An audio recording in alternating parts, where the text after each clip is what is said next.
असल जो कोलेजन है, जो कि आपकी हड्डियों के लिए, आपके पट्ठों के लिए, आपकी आपके जोड़ों के लिए, आपके घुटनों के लिए, आपके घुटनों के ग्रीस के लिए, ये कितना ज़्यादा अहम होता है। कोलेजन हम कैसे अपनी डाइट से ले सकते हैं। कोलेजन आपकी हड्डियों के लिए वाकई बहुत ज़्यादा इंपॉर्टेंट होता है। क्यों ज़्यादा इंपॉर्टेंट होता है? अब ये हमारी हड्डी है, ठीक है। इस हड्डी के हम इस हिस्से को काट लेते हैं। इस हिस्से को काट के हमने कर लिया यहाँ पे बड़ा, ठीक है। ये तस्वीर बन गई हमारे पास। अब यानी कि ये इस छोटे से हिस्से को हमने बड़ा किया है। अब इस छोटे से हिस्से के इस हिस्से को काट लेते हैं। जब हमने इस हिस्से को काट लिया तो फिर हमारे पास ये तस्वीर बन गई, ठीक है। ये सारी की ये जो पूरा का पूरा गोल दायरा है ना, ये सिर्फ इस छोटे से हिस्से का है, और ये जो पूरे का पूरा हिस्सा है ये सिर्फ इस छोटे से हिस्से का, इस हड्डी के। अब इस छोटे से हिस्से को जब हमने बड़ा किया तो इसके अंदर ये फाइबर्स हैं, सारे के सारे ये धागे हैं। इन धागों को जब हमने खोला तो इसके अंदर आगे भी इस तरह के धागे बने हुए हैं। इन धागों को हम कहते होते हैं कोलेजन फाइबर स्ट्रक्चर। ये आपकी हड्डी की साख्त है। इसका मतलब क्या हुआ कि हमारी हड्डियों का जो असल सीमेंट है वो क्या है? वो है कोलेजन। लाइक हम हड्डी को पहले तो इस छोटे से हिस्से को काटा तो वो इतना बड़ा हिस्सा बन गया, फिर इसके भी छोटे से हिस्से को काटा तो फिर ये फाइबर्स आ गए, इनके भी फाइबर में से ये चीज़ें निकाली तो फिर हमें ये कोलेजन फाइबर स्ट्रक्चर नजर आई। अगर हमारी ये चीज़ें स्ट्रांग होंगी तो हड्डी मजबूत होगी या नहीं? जाहिर बात है कि हड्डी कमज़ोर जो है वो ठीक हो जाएगी। देखिए अक्सर लोगों को जिनको मसले मसाइल होते हैं ना हड्डियों के, तो उनकी हड्डियाँ इस तरह की भुरभुरी हो जाती हैं। हड्डियों का भुरभुरापन जो स्टार्ट हो जाता है। ये आपको ये नॉर्मल हड्डी नज़र आ रही है। ये वाली हड्डी जो इसके अंदर सुराख नज़र आ रहे हैं, इसमें कोलेजन की भी कमी है, इसमें कैल्शियम की भी कमी है। अच्छा, अक्सर लोग समझते हैं सिर्फ कैल्शियम ही सब कुछ होता है, कोलेजन बहुत बहुत ज़्यादा इंपॉर्टेंट होती है। अच्छा, अब हमें ये मिल कहाँ से सकता है? कौन से ऐसे खाने जिससे हम अपने कोलेजन की कमी को पूरा कर सकते हैं? ये वो खाने जो कि हम पूरी लाइफ गुजार देते हैं और खाते ही नहीं है। और डायरेक्टली अगर अब मैंने ये चीज़ें सारी बताई हैं ना, कि अभी ये मैंने तरीके से समझाया कि हड्डी के इस हिस्से को काट के बड़ा किया और इसको काट के ये किया, और ये कोलेजन फाइबर स्ट्रक्चर है। लोगों के मोस्टली अगर मैं क्लिनिक में भी समझा दूँ, कोलेजन की दवाई बताएं, अब कोलेजन के सप्लीमेंट्स बताएं। आप एक चीज़ को समझ लें कि जो सप्लीमेंट्स होते हैं, अगर आपके माइंड में ये है कि इनका कोई नुकसान नहीं होता, तो ये सबसे बड़ी आपकी खुशफहमी है, सॉरी गलत फहमी है आपकी। अगर आपको लगता है कि सप्लीमेंट्स के कोई नुकसान नहीं होते हैं तो आपने कोशिश करनी है सारी की सारी चीज़ें लेनी है, बट विद डाइट। अब कौन सी डाइट से पूरी लिस्ट बताऊंगा आपको उन चीज़ों की जो कि आप फॉलो करेंगे। जो सबसे पहली चीज़ है ना, वो है बोन ग्रोथ।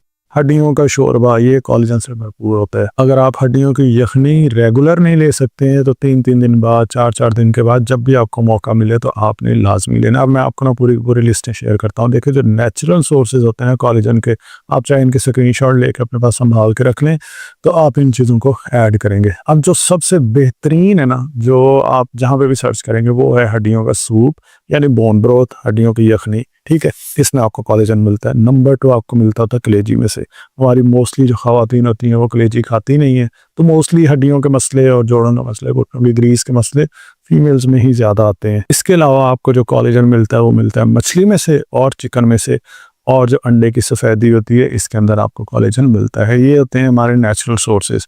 जो सबसे ज़्यादा जो रिकमेंडेड होता है, जो पूरी दुनिया के अंदर माना जाता है, वो है हड्डी का सूप या हड्डियों की यखनी या बोन ब्रोथ। इसके अलावा बाकी ये जो 3 ऑप्शन मैंने आपको दिए हैं, इनके अंदर भी आपको कोलेजन मिलता है।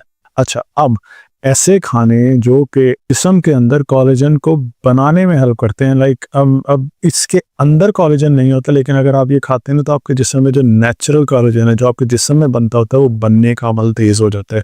उसमें विटामिन सी वाले खाने, विटामिन सी वाले जो फल होते हैं ना, जैसे ऑरेंजेस हैं, लेमन है या अमरूद वगैरह है, ये वो खाने हैं जिनके अंदर आपको विटामिन सी मिलता है। विटामिन सी ना एंटीऑक्सीडेंट होता है, और एंटीऑक्सीडेंट्स अगर आप खाते हैं तो ये क़ुव्वत मुदाफ़ियत के लिए भी अच्छा, कोलेजन की प्रोडक्शन के लिए भी अच्छा होता है।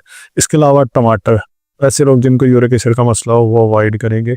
गाजर, पालक, सब्ज़ पत्ते वाली जो सब्जियां होती हैं, ये भी यूरिक एसिड वालों के लिए सही नहीं होती हैं।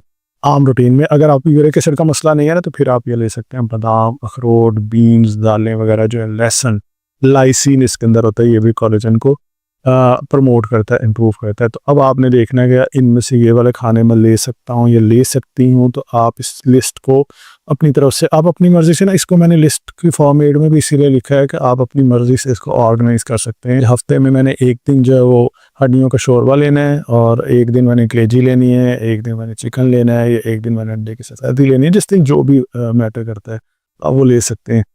अच्छा, अब वो चीज़ें जो कि कोलेजन की कमी करती हैं, यानी कोलेजन को बढ़ा देती हैं, कोलेजन की कमी को बढ़ा देती हैं, तो वो होता है अगर आप स्मोकिंग करते हैं, अगर आप सिगरेट बहुत ज़्यादा पीते हैं, तो भी आपको कोलेजन की कमी हो सकती है। चीनी बहुत ज़्यादा लेते हैं, ये तो सबसे बड़ा ज़हर होता है उन लोगों के लिए जिनको घुटनों के ग्रीस का मसला होता है। अच्छा, ऐसे लोग जो कि बहुत ज़्यादा धूप में बैठते हैं, कि मैंने एक वीडियो देखी थी, धूप के अंदर जो विटामिन डी होती है, तो अब इसका मतलब है कि धूप में सो जाना है, तो इससे आपकी कोलेजन प्रोडक्शन ख़राब होती है। बहुत ज़्यादा धूप नहीं लेनी। इसके अलावा आप धूप जो अगर अक्सर लोग देख लेना या सुन लें डॉक्टर से कि धूप में विटामिन डी है, तो दोपहर की धूप जो है वो गर्मियों में जाकर बैठ जाते हैं, जो कि अल्ट्रावायलेट से भरी हुई होती है, वो भी कोलेजन के लिए बहुत ख़तरनाक होती है। जंक फूड जो खाते हैं, फ्राइड फूड बहुत ज़्यादा खाते हैं, इसके अलावा जिनकी स्लीप बहुत ज़्यादा पुअर हो, उनके अंदर कोलेजन की कमी होती है। सो इन चीज़ों को आपने अवॉइड करना है। ये वाली चीज़ें आपने ऑर्गेनाइज करके इसमें से कुछ चीज़ें ले लेनी है, और ये नेचुरल चीज़ें हैं जिनके अंदर डायरेक्टली आपको कोलेजन मिलता है। अगर आप ये चीज़ें फॉलो करेंगे ना, अगर आपकी हड्डियाँ इस तरह की हैं, हड्डियाँ भुर गई हैं या फिर घुटनों के अंदर ग्रीस का मसला है, तो वो बिल्कुल ठीक हो सकती हैं, रिपेयर हो सकती हैं, डिपेंडिंग ऑन कि आप कौन सी स्टेज पे हैं। इसके अलावा आप अपने खानों के अंदर विटामिन डी को भी ऐड करेंगे, तो और साथ में एक और चीज़ है जो कि जिस भी डॉक्टर के पास आप जाएँगे हड्डियों की कमज़ोरी के साथ, आपको कैल्शियम लाज़मी ऐड करवाएँगे, जो कि दूध के अंदर भी आपको मिलता है, दही में मिलता है, हरे पत्ते वाली सब्जियों में मिलता है, और इस दवाई में मिलता है।